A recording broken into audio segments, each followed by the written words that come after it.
Même plusieurs heures plus tard, on a dormi sur cette nouvelle. On est encore chamboulé par le triste décès de Serge Fiori qui nous a quittés à l'âge de 73 ans, mais surtout un 24 juin. Et ça, c'est pas banal.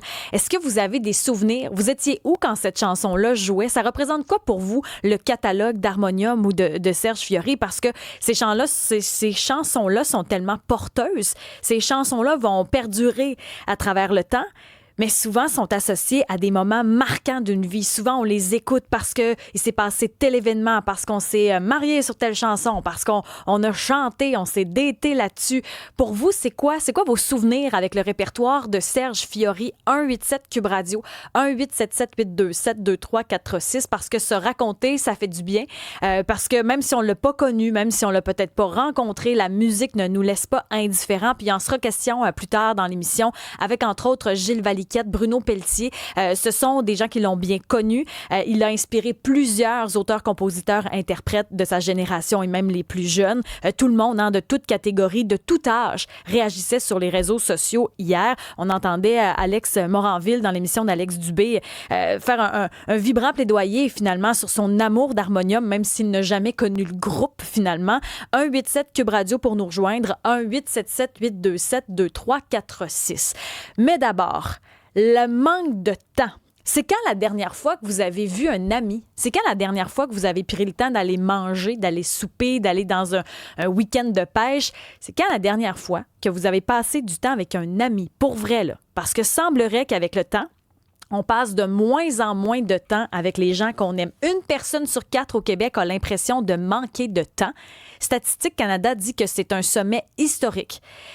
Que la première chose qu'on met de côté, ce sont nos amitiés. On passe 72 minutes de moins avec nos amis qu'avant.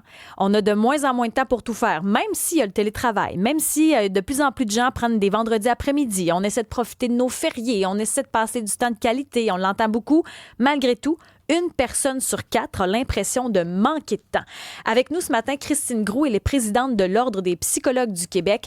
Elle est psychologue elle-même, Christine Groux. Bienvenue à l'émission, mais surtout, qu'est-ce qui fait en sorte qu'en 2025, alors que j'ai l'impression qu'on parle de retour à la terre, de retrouver finalement un rythme plus lent, un Québécois sur 4 a l'impression de manquer de temps? Les réponses, en fait, sont des réponses hypothétiques. Il faut comprendre que ce que le sondage dit, en fait, ce sont des faits. Maintenant, les raisons à ça demeurent des hypothèses. Mais c'est certain que quand on parle de prendre soin de soi, quand on parle de retour aux sources, quand on parle de marcher dans la nature, quand on parle de...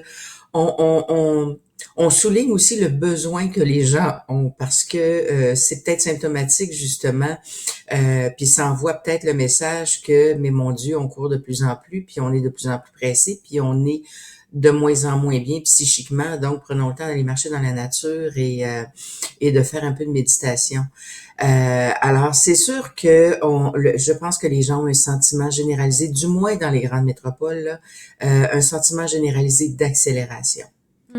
Mais c'est particulier quand même parce qu'on a le télétravail, on dirait qu'on trouve des outils pour essayer, on parle de travail-famille, l'équilibre, on en parle plus depuis quand même les 3-4 dernières années. C'est particulier quand même les résultats du sondage. Mais ce qui est très intéressant, c'est qu'on pensait au départ que le télétravail nous donnerait plus de temps, mais je suis pas certaine que ce soit vrai. C'est-à-dire que moi, je pense que maintenant, les gens, euh, une bonne proportion de gens, en fait, qui sont en télétravail ne vont pas nécessairement travailler de 9 à 5. Ils vont étirer leurs heures, puis surtout, avec les possibilités de se rejoindre en temps réel tout le temps, on est toujours connecté. On se déconnecte pas à 5 heures. Ce qui fait que souvent, quand on nous écrit, les gens, s'ils ont pas la réponse dans l'heure qui suit, ils ont l'impression qu'on est très en retard. Donc, je vous dirais que c'est peut-être un piège, justement, de penser que, oui, la technologie nous aide énormément. En même temps, elle nous contraint aussi, peut-être plus qu'on pense. Le télétravail, oui, nous aide d'une certaine façon, mais par contre, ça vient avec des obligations par ailleurs. Alors moi, je pense que le tampon que les gens avaient, par exemple, pour se parler en rentrant de travailler, que ce soit dans la voiture ou que ce soit en prenant le transport en commun, on l'a plus ce tampon-là. Les fins de semaine, on les a plus nécessairement, c'est-à-dire que faut penser que il y a pas si longtemps, tout était fermé le dimanche, c'est plus le cas. Alors il y a plus de temps d'arrêt je vous dirais, un petit peu universelle pour tout le monde. Hmm. C'est intéressant ce que vous dites parce que j'ai un commentaire au fait d'une personne de l'équipe qui est Jessica. Puis Jessica, je posais la question, c'est quand la dernière fois que vous avez passé du temps avec vos amis? Jessica, toi, tu avais une réaction là-dessus. Oui, ben en fait, moi, c'est vraiment simple. J'y vais en ordre de priorité. Donc, justement, la spécialiste vient de mentionner que les écrans nous grugent probablement beaucoup de temps. Moi, j'écoute pas vraiment de séries, j'écoute pas vraiment de films. J'ai pas le FOMO non plus de manquer les grandes séries sur Netflix. Ben, je prends le temps de voir mes amis, d'aller voir ma famille tout le temps. Donc, c'est vraiment juste une question de changer son ordre de priorité. Puis moi, je m'ennuie pas de mes amis, je m'ennuie pas de ma famille parce que ben, je choisis de les voir. Et ça, c'est intéressant parce que je trouve que c'est un discours qui est rare, la priorité, parce que le sondage disait qu'une personne sur deux a peur de manquer de temps pour voir ses amis, sa famille, puis qu'on passe 72 minutes de moins avec nos amis qu'avant. Donc, les priorités ont peut-être changé dans les 30 dernières années? Je pense que les priorités ont changé, mais surtout, c'est rare qu'on prenne pause pour réfléchir à nos priorités. Je pense que la pandémie nous a permis de faire ça. Pendant la pandémie, il y a beaucoup de gens qui ont réfléchi parce qu'on pouvait pas nécessairement se réunir, justement. En tout cas, on pouvait pas se réunir en personne. Puis ça nous a permis de voir quels sont les gens qui comptent pour nous, puis quels sont les gens dont on s'ennuie pas, justement, puis pour qui on compte nous, puis donc qui est important. Et vous savez, quand on prend du temps pour soi, parce que souvent, oui, on prend des vendredis après-midi, mais c'est souvent pour faire des choses, pour être dans l'action, pour faire des choses qu'on n'a pas le temps de faire par ailleurs.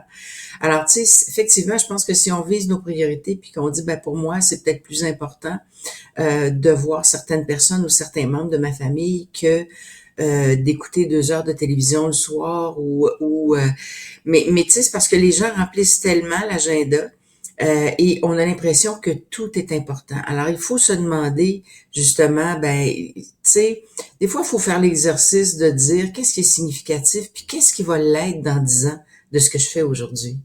Mais j'ai l'impression aussi que c'est peut-être pas valorisé de comme rien faire, de prendre du temps pour soi. Quelqu'un qui dit je me suis levé plus tard, j'ai pris un bain, j'ai lu un livre. Il y a quand même des jugements dans le regard de certains si on dit ça. Mais absolument. Puis vous savez, moi, j'ai donné beaucoup d'entrevues dans les dernières années sur le fait que faut pas avoir l'impression. L'impératif de performance est énorme, même pendant les vacances, même pendant les temps libres. Alors, les gens font une journée de congé pour aller faire du hiking. Ils font une journée de congé pour faire telle chose. Ils prennent une journée de congé pour, tu sais, faut faire quelque chose. Alors que, effectivement, prendre du temps pour soi, c'est se lever le matin, non pas en se disant il faut que ou je dois, mais en se disant qu'est-ce qui me tenterait. Puis peut-être que des fois, c'est justement le farniente, c'est-à-dire c'est de s'asseoir puis de regarder un peu les fleurs pousser.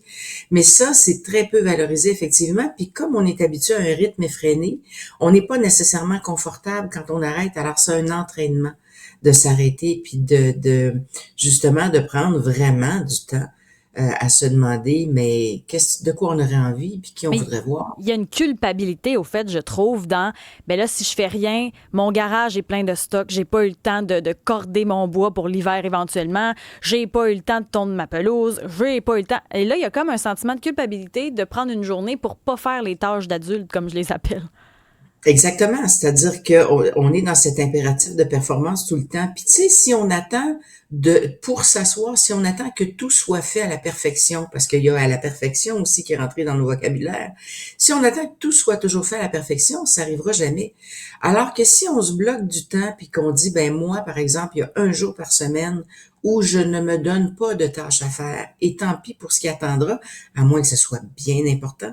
Mais quand ça peut attendre, là, puis quand c'est pas si grave, ben justement, dans la to-do list, ben on fait des priorités, puis on dit je vais faire le plus important en premier, mais peut-être que dans la priorité, ça serait de me garder une demi-journée de complètement libre pour moi ou Ce pour que je voir des trouve amis. fascinant, c'est qu'on parle de l'hyperconnectivité. Ça, on le sait, on l'entend avec les réseaux sociaux. C'est comme si rien n'arrête jamais. Ça nous, on dirait, prend une place mentale, une charge mentale importante. Mais il y a quelque chose, moi, qui me surprend. Et dans les possibilités qui fait que les gens ont l'impression de manquer de temps, les coupures. Les coupures dans les emplois. On coupe partout. On a coupé dans les médias. On coupe dans n'importe quelle sphère. Il y a des coupes. On n'a qu'entendu ça là, en 2024-2025. On coupe, on coupe, on coupe. Et ça joue sur la perception de manquer de temps.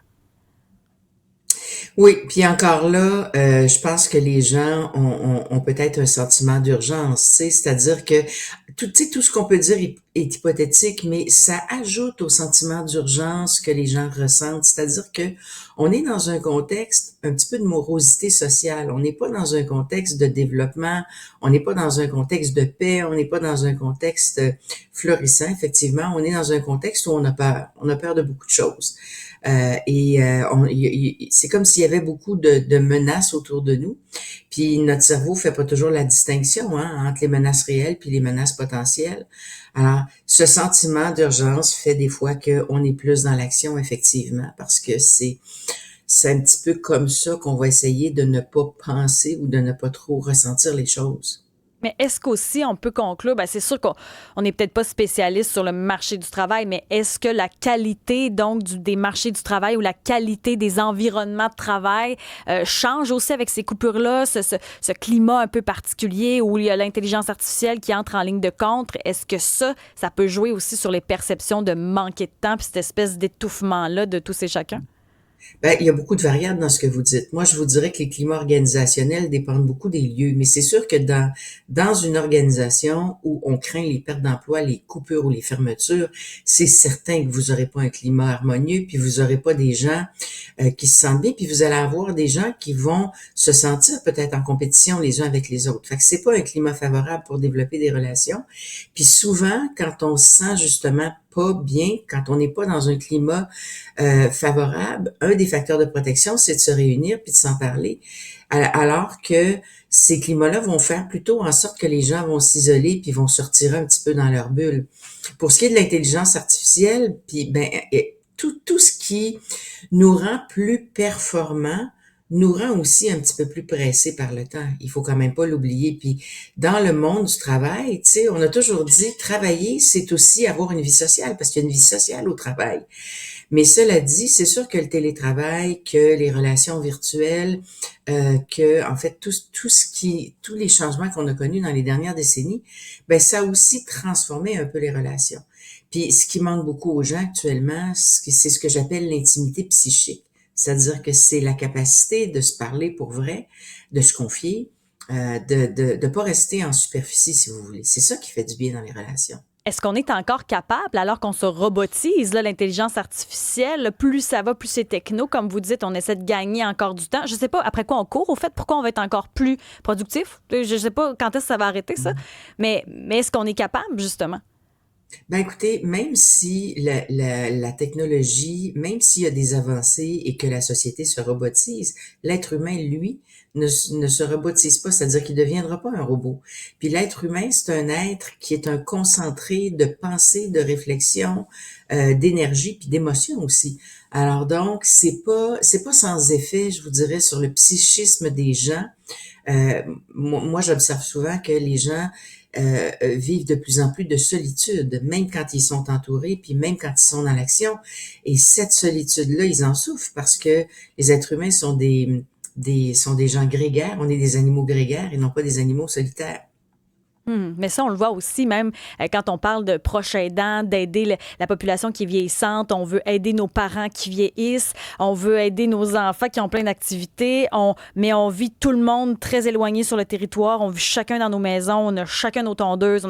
On a de la difficulté à vivre comme dans d'autres communautés, ensemble, avec des maisons multigénérationnelles, par exemple, où on pourrait même partager les coûts de la facture. Tu sais, on viendrait peut-être régler pas mal de problèmes qu'on vit présentement. Mais ça fait beaucoup partie des éléments, à mon avis, d'anxiété qu'on peut observer aujourd'hui, ce sentiment d'être seul, puis ce sentiment de ne pas être entouré par une communauté. Parce que quand tu as une communauté, tu as un filet de sécurité. Et donc, tu peux compter sur des gens pour t'aider, ne serait-ce que si, par exemple, tu dois subir une intervention, puis t'es pas mobile. Donc, tu peux compter sur une communauté. Et de ça, les gens souffrent actuellement. Julie est de Montréal au 187 Cube Radio, le 1877-827-2346. Elle dit, moi, je planifie des moments de relaxation dans mon calendrier. C'est vrai qu'il faut apprendre à relaxer. Pour moi, ça passe par éviter de se surcharger. Elle trouve des moments. J'ai l'impression, par contre, que c'est pas tout le monde qui est capable de le faire. Mais effectivement, pour être capable de le faire, il faut d'abord réfléchir à la plus-value de le faire. Vous savez, faut réfléchir un petit peu à ce qui se passe en dedans de soi puis autour de soi, mais ça reste un entraînement. Quand ça fait des années qu'on tenait puis qu'on court tant, s'asseoir puis c'est vraiment la chose la plus facile. Cela dit, il y a eu des contextes où on n'a pas eu le choix. La pandémie en est une intervention chirurgicale, en est une épreuve, en est une, mais on n'est peut-être pas obligé d'attendre ça justement pour se permettre d'avoir du temps pour soi. Maxime du Saguenay nous dit « J'ai l'impression qu'à force de regarder des influenceurs prétendre faire toujours quelque chose d'extraordinaire, les gens se sentent coupables de ne pas avoir la même vie extraordinaire. » Où on nous parle aussi de plein potentiel, puis d'exploiter notre plein potentiel. Mais c'est comme si ça mettait une pression aussi. Là. C'est ce que je comprends du texto de Maxime. Mais c'est là où on a souvent des doubles messages. C'est-à-dire que d'un côté, oui, il faut exprimer notre plein potentiel, il faut se développer, il faut faire des choses, il faut vivre la vie à plein. Puis d'un autre côté, il faut prendre du temps pour soi. Puis des fois, c'est un petit peu discordant comme discours. C'est la même chose avec les proches aidants, hein? C'est-à-dire qu'on leur dit, mais oubliez pas de prendre du temps pour vous, mais ils en ont pas de temps. Alors quand ils en ont pas de temps, qu'est-ce qu'on fait pour essayer de les soutenir puis de les aider? Donc, tu sais, je pense que peut-être que ça fait partie d'actualiser notre plein potentiel, d'être capable de prendre du temps pour s'arrêter pour vrai. Puis, il faut pas oublier qu'on a aussi un potentiel relationnel, puis que ce potentiel de relation-là, il sert à quelque chose. C'est un énorme facteur de protection d'être en relation significative avec des gens qui sont proches, puis qu'on aime, puis qui nous aiment dans la vie. Est-ce qu'on est capable d'avoir une relation comme ça avec nous-mêmes? Est-ce que les gens sont encore capables d'avoir une relation profonde avec eux-mêmes? Mais ça commence par là, c'est-à-dire que si on veut être capable d'être en relation profonde avec les autres, il faut qu'on soit capable de l'être avec soi-même. Et pour être capable de l'être avec soi-même, il faut pas être étourdi tout le temps ou épuisé tout le temps.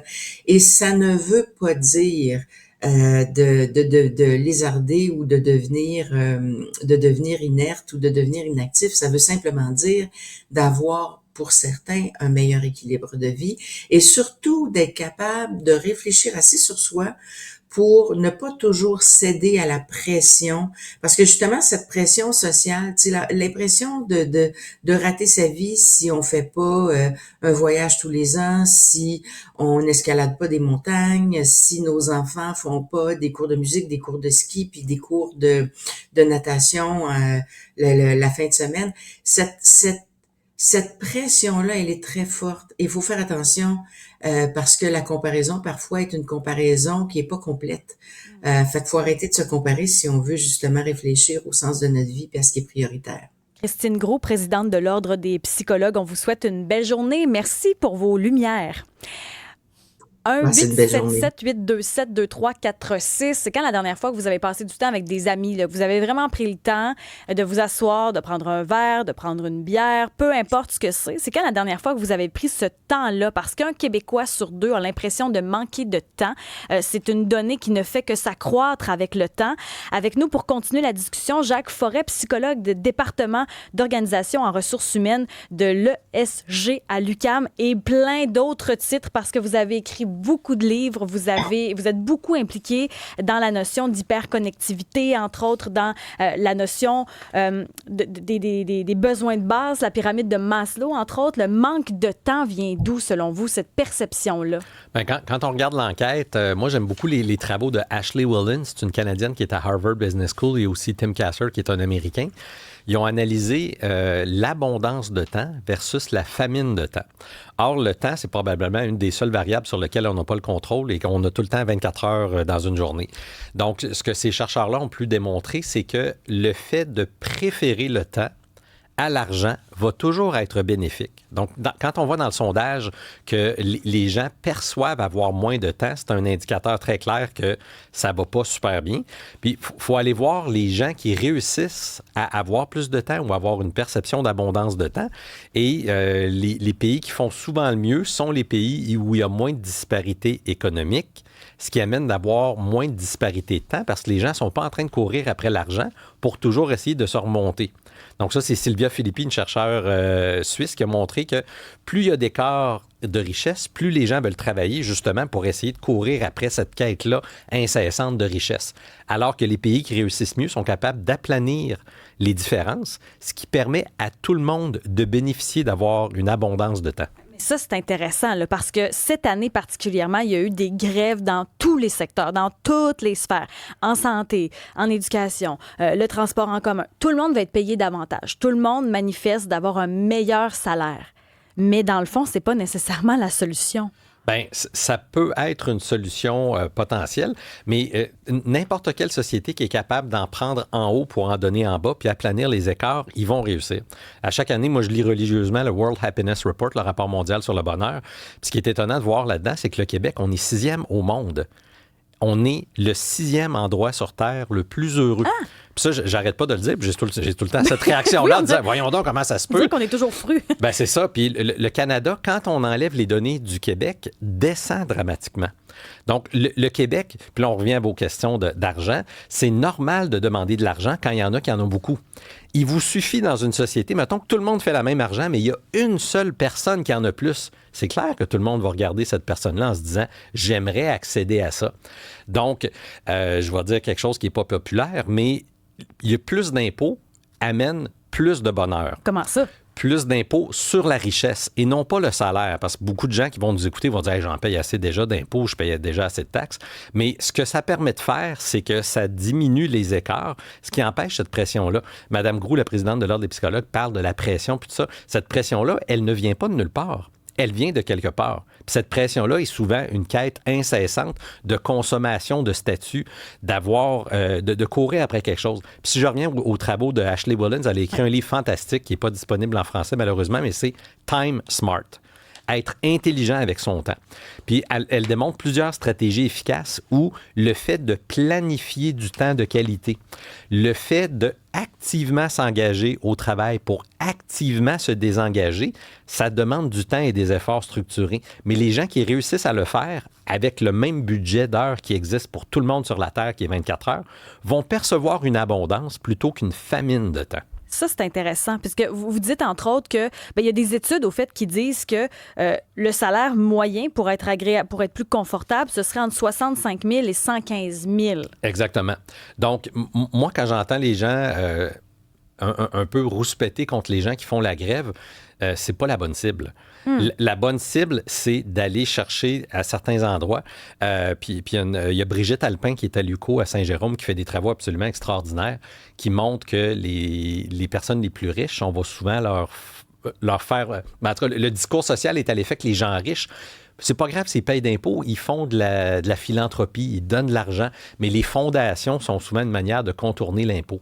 Donc, moi, j'aime beaucoup la science, puis Tim Kasser, Ashley Willens, Sylvia Filippi, les résultats sont clairs et hors de tout doute. Là. C'est plus on a de temps, plus on offre de temps, plus les gens sont heureux. Puis, beaucoup de gens vont comparer, par exemple, beaucoup de Français qui sont au Québec, ils ne reviennent pas ici, qu'on a seulement 2 semaines de vacances minimalement par année, alors qu'en France, c'est 5 semaines. Ouais. Les pays qui travaillent le moins sont les plus heureux et les plus efficaces. Donc, l'espèce d'obsession nord-américaine que plus d'heures égale plus de performance, c'est faux. Mais c'est intéressant. Jacques Forêt, vous dites les plus riches, parce que moi, j'avais l'impression qu'au Québec, on ciblait les plus riches, justement, qu'on leur faisait mauvaise presse parce qu'il y avait de l'argent, c'était mal. Bien, ce discours-là, là, quand vous regardez les journaux dans d'autres pays, puis vous utilisez, mettons, Google Translate pour lire les trucs, vous avez sensiblement le même discours. C'est pas quelque chose qui est propre au Québec. On s'imagine que c'est comme ça. À peu près tous les endroits sur Terre ont les mêmes récriminations. Il faut aller au-delà des apparences pour montrer est-ce qu'on est capable de donner des circonstances aux gens où ça permet aux gens de s'émanciper. Un exemple qui est un grand succès au Québec, c'est les CPE. Donc, ça permet de dégager du temps pour certains pans de la population pour qu'ils puissent s'impliquer activement. Quand vous savez qu'il y a à peu près quelques endroits sur Terre, dont la Corée du Nord et les États-Unis, qui ne donnent pas de congé de maternité, vous dites que c'est complètement ridicule. Tout le reste du Canada a copié le Québec. Qu'est-ce que ça fait, les CPE? Ça donne du temps, ça donne un espace mental pour s'émanciper. Tout ce qui est transport, là, j'étais dans le lobby tantôt en train d'attendre, puis on parle du trafic, puis tout ça. Oui. Les gens qui passent beaucoup de temps en transport en commun ou encore en déplacement sont moins heureux. Donc, il y a un chercheur suisse qui a montré qu'une heure aller et une heure retour, c'était aussi pire sur votre santé mentale que de perdre votre emploi. Et Donc, c'est fort. Est-ce qu'il y a des... c'est très fort. Est-ce qu'il y a des moyens collectivement où on peut octroyer du temps, donc des transports en commun efficaces, la possibilité de se déplacer à vélo? C'est des facteurs pour donner du temps aux gens. Au 187 Cube Radio, 1877-827-2346, on a David qui est au téléphone. David, c'est quand la dernière fois que vous avez pris du temps de qualité pour vous, pour vos amis? Hier. Ah ouais? Vous avez fait hier, quoi? Dimanche, samedi. Bravo. En fait, nous, on a une routine où est-ce que l'été, on est au camping, on est saisonnier, on est une gang de chums. Puis tu sais, on en parlait hier, c'est drôle parce que on se tient pas toujours avec tout le monde, mais on se côtoie tous les week-ends. Quand le camping termine pour nous, ben aléatoirement, on va changer de place. Des fois, ça va être chez moi, des fois, ça va être chez un ami. Et tu sais, nos familles, nos enfants se suivent également. Donc, on grandit ensemble un peu là-dedans. On fait des activités, on fait de la pêche à glace, on va faire du 4 roues. Mais de ce que j'entends de vos reportages, on vit pas dans la métropole, on vit en banlieue. Tu sais, moi, je suis à Terrebonne, on est à Saint-Colomban, Saint-Jérôme. Donc, peut-être que c'est une réalité un peu différente pour nous, dans le sens où on est habitué d'être en plein air, d'être avec, tu sais, de mélanger nos gens. C'est sûr que, tu sais, bon, on a les moyens aussi, je dirais, mais tu sais, on n'est pas ultra riche, là, c'est pas ça que je veux dire. Mais on prend le temps d'être entre nous parce qu'on veut travailler pour vivre et pas vivre pour travailler. Est-ce que c'est difficile pour vous de prendre du temps? Est-ce que ça vient avec de la culpabilité ou est-ce que vous devez tasser d'autres choses dans le calendrier? Non, pas du tout. En fait, tu sais, je veux dire, de mon côté, j'ai une famille très, très unie. On vit tous très proches, là, je dirais. Donc, tu sais, on voit la famille toute la semaine. La fin de semaine, c'est plus avec les amis. On consolide de travail, famille. Je veux dire, j'ai un enfant qui va effectivement dans une garderie. Donc, j'ai réduit mes heures de travail. Peut-être que je suis chanceux. Le travail que je fais, ça ne m'a pas affecté mon salaire de mon côté. Je suis en vente. Donc, mais tu sais, ça me permet d'être la semaine beaucoup avec ma fille seule et avec la famille. Puis la fin de semaine, ben, avec les amis et la famille, dans le fond, ben, avec ma fille. Fait que j'ai pas l'impression de faire des sacrifices. J'ai l'impression que c'est mon mode de vie que j'ai choisi et qui me permet d'être avec des amis constamment. Puis on l'entend bien dans votre voix. On vous souhaite une belle journée, David. Rapidement, en terminant, j'ai Stéphane quand même qui dit 5 semaines de vacances, la France quasiment en faillite. Mauvais exemple. Vous dites quoi, Jacques Forêt? Ben, les résultats scientifiques ne confortent pas le cliché que la personne semble mentionner. Les vacances et le temps que l'on rend disponible permet aux gens de bien récupérer pour ensuite s'investir activement au travail. Moi, mon background est en psycho du sport, puis il n'y a aucun athlète qui s'entraîne 2000 heures par année. Il s'entraîne excessivement, intensément, pour ensuite récupérer intensément. Puis c'est cette oscillation-là qui permet la performance. C'est la même logique avec un être humain. Puis vous appliquez beaucoup, puis on doit se conclure là-dessus, puis c'est plate parce que j'aimerais ça vous parler encore une heure, mais vous appliquez beaucoup la théorie de l'autodétermination. Donc, si on avait quelque chose à retenir, il faudrait mettre ces 3 piliers-là en place dans notre vie. Bien, l'autonomie, la compétence, l'affiliation, ce sont les 3 vitamines psychologiques qui sont innées universelles. Lorsqu'il est question de temps, c'est quelle possibilité on offre aux gens de faire des choix. L'auditeur qu'on a entendu qui faisait des choix intelligents semble avoir mis des structures en place qui le rend heureux. L'idéal serait de pouvoir donner cette possibilité-là au plus grand nombre. Jacques Forêt, psychologue, professeur au département d'organisation et ressources humaines. C'est très long sur un CV, ça. ESG à l'UQAM, entre autres conférenciers et plus. On n'aura pas le choix de vous réinviter parce que c'est franchement intéressant. Puis on a besoin de vous entendre pour mieux aller dans la société. Ben, un gros merci. Merci. D'ailleurs, dans les prochaines minutes, la nouvelle qui a secoué tout le Québec, c'est le triste décès subi à la Saint-Jean, à la fête nationale de Serge Fiori. Vos souvenirs avec la musique de Serge Fiori, vous l'avez peut-être déjà rencontré. Qu'est-ce que ça vous a fait? Quels souvenirs vous en conservez? 187 Cube Radio, 1-877-827-2346.